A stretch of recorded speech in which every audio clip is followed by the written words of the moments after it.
The fall of 1947, it was in that year, in December, that President Truman dedicated Everglades National Park.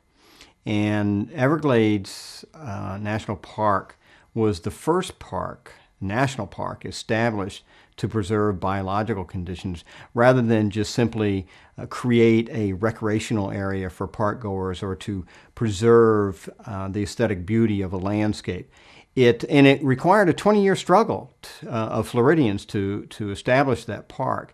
And 2 weeks before the dedication of the park, Marjorie Stoneman Douglas published her book, The Everglades River of Grass, which was fated to become the green Bible of Florida environmentalism, and fated also to become a classic. And it was also the book that told Americans that this place called the swamp, the Everglades, was actually a river of grass. And the name caught on, River of Grass. It was used in speeches at the dedication.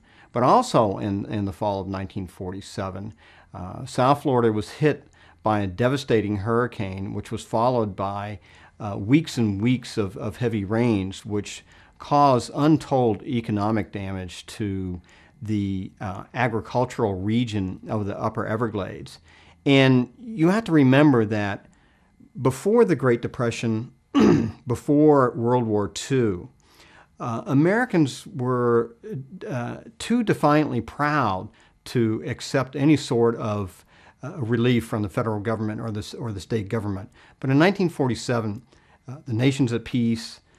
Americans are more prosperous than ever before, but they're demanding federal flood control relief. And so the Army Corps of Engineers steps in and says, give us 3 weeks and we'll produce a flood protection and water control plan. And they delivered in 3 weeks. The Army Corps of Engineers, I don't think it ever moved so quickly in its long existence.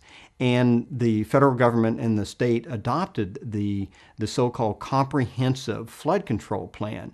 And the Army Corps of Engineers spent the next 3 decades implementing that plan.